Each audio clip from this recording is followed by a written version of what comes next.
ರಾಮಸಮುದ್ರದ ದೀನಬಂಧು ಶಿಕ್ಷಕ ಸಂಪನ್ಮೂಲ ಕೇಂದ್ರ ಪ್ರಾಥಮಿಕ ಹಾಗೂ ಪ್ರೌಢಶಾಲೆಯ ವತಿಯಿಂದ ಆಯೋಜಿಸಿದ್ದ ವಿಜ್ಞಾನ ಮೇಳ ಕಾರ್ಯಕ್ರಮ ಬಹಳ ವಿಶೇಷವಾಗಿ ನಡೆಯಿತು. ಸ್ವತಃ ವಿದ್ಯಾರ್ಥಿಗಳೇ ವಿಜ್ಞಾನದ ಮಾದರಿಯನ್ನು ತಯಾರಿಸಿ ಬೇರೆ ಬೇರೆ ಶಾಲೆಯಿಂದ ಆಗಮಿಸಿದ ವಿದ್ಯಾರ್ಥಿಗಳಿಗೆ ವಿಜ್ಞಾನದ ಪ್ರಯೋಗವನ್ನು ಕುರಿತು ವಿವರಣೆ ನೀಡಿದರು.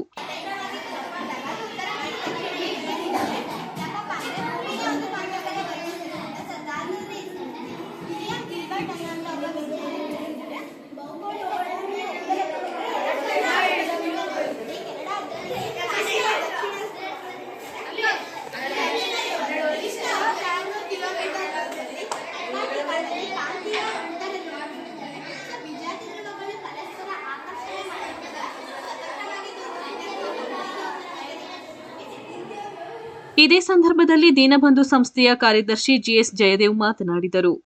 ವಿಜ್ಞಾನ ಮೇಳ ಕಾರ್ಯಕ್ರಮವನ್ನು ದೀನಬಂಧುವಿನಲ್ಲಿ ಬಹಳ ವರ್ಷದಿಂದ ಆಚರಿಸ್ತಾ ಬಂದಿದ್ದೇವೆ. ಅದು ಆಗಸ್ಟ್ 30ನೇ ತಾರೀಕು. ಇದಕ್ಕೆ ಮುಖ್ಯ ಕಾರಣ ಏನಪ್ಪ ಅಂತಂದರೆ, ಪ್ರಾಯೋಗಿಕ ವಿಜ್ಞಾನ ನಮ್ಮ ಪ್ರಾಥಮಿಕ ಮತ್ತು ಪ್ರೌಢಶಾಲಾ ತರಗತಿಗಳಲ್ಲಿ ಕಣ್ಮರೆಯಾಗಿದೆ. ಪ್ರಾಯೋಗಿಕವಾಗಿ ಏನಾದರೂ ಕಲಿಸೋದಕ್ಕೆ ದೊಡ್ಡ ದೊಡ್ಡ ಲ್ಯಾಬ್ರೇಟ್ರಿಗಳು ಬೇಕು ಅನ್ನೋ ಒಂದು ಭ್ರಮೆ ಇದೆ. ಆದರೆ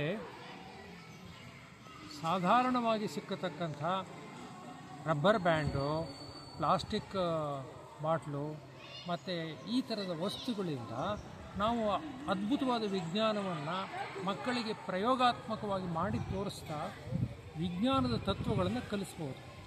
ಇಂಥ ಒಂದು ಕಲಿಕೆ ಸಾಧ್ಯವಾಗುವಂಥ ವಾತಾವರಣ ದೀನಬಂಧು ನಿರ್ಮಿಸಿರೋದ್ರಿಂದ ಇದರ ಲಾಭವನ್ನು ಎಲ್ಲ ಸರ್ಕಾರಿ ಶಾಲೆಗಳ, ಇತರೆ ಎಲ್ಲ ಶಾಲೆಗಳ ಮಕ್ಕಳು ಪಡೀಲಿ ಅನ್ನೋ ಕಾರಣಕ್ಕೋಸ್ಕರ ಇಂಥ ಒಂದು ದೊಡ್ಡ ಬೃಹತ್ ಮೇಳವನ್ನು ಆಯೋಜಿಸಿದ್ದೇವೆ.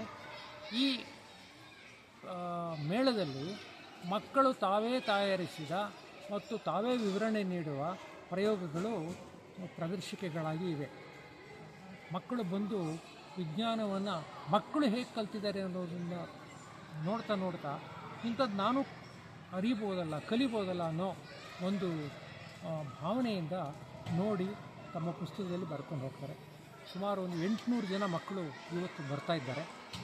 ಅವರೆಲ್ಲರಿಗೂ ಕೂಡ ಬಹಳ ಒಳ್ಳೆಯ ವಿಜ್ಞಾನದ ಅನುಭವ ಆಗುತ್ತೆ. ಯಾಕೆಂದರೆ ವಿಜ್ಞಾನ ಒಂದು ಅನುಭವ ಆಗಬೇಕೇ ಹೊರತು ಹೊಟ್ಟೆ ಪುಸ್ತಕದ ಒಂದು ತಟಸ್ಥವಾದಂಥ ಪ್ರಿಂಟ್ ಆಗಿರಬಾರ್ದು. ಹಾಗಾಗಿ ವಿಜ್ಞಾನವನ್ನು ಅನುಭವವಾಗಿ ಕೊಡ್ತಕ್ಕಂಥ ಈ ಮೇಳ ಬಹಳ ಮಹತ್ವಪೂರ್ಣವಾದಂಥ ನನ್ನ ಅನಿಸಿಕೆ. ತಮ್ಮ ಹೆಸರು ಡೆಸಿಗ್ನೇಷನ್? ನನ್ನ ಹೆಸರು ಜಿಎಸ್ ಜಯದೇವ್ ಅಂತ. ನಾನು ದೀನಬಂಧು ಸಂಸ್ಥೆಯ ಕಾರ್ಯದರ್ಶಿ. ನಗರದ ವಿವಿಧ ಸರ್ಕಾರಿ ಹಾಗೂ ಖಾಸಗಿ ಶಾಲೆಗಳ ವಿದ್ಯಾರ್ಥಿಗಳು ವಿಜ್ಞಾನ ಮೇಳಕ್ಕೆ ಆಗಮಿಸಿ ಮೇಳದ ಪ್ರಯೋಜನವನ್ನು ಪಡೆದುಕೊಂಡರು. ತೇಲುವ ಅಯಸ್ಕಾಂತ, ಕಾಂತೀಯ ಮತ್ತು ಅಕಾಂತೀಯ ವಸ್ತುಗಳು, ವಿವಿಧ ರೀತಿಯ ಅಯಸ್ಕಾಂತಗಳಲ್ಲಿ ಕಾಂತೀಯ ಬಲರೇಖೆಗಳ ವಿನ್ಯಾಸ, ಬೇರು ಮತ್ತು ಕಾಂಡಗಳ ತುಲನಾತ್ಮಕ ಅಧ್ಯಯನ, ಸೂಕ್ಷ್ಮಾಣುಜೀವಿಗಳ ವೀಕ್ಷಣೆ ಹೀಗೆ ಹಲವಾರು ಪ್ರಯೋಗವನ್ನು ವಿದ್ಯಾರ್ಥಿಗಳು ತಯಾರಿಸಿ ವಿವರಣೆ ನೀಡಿದರು.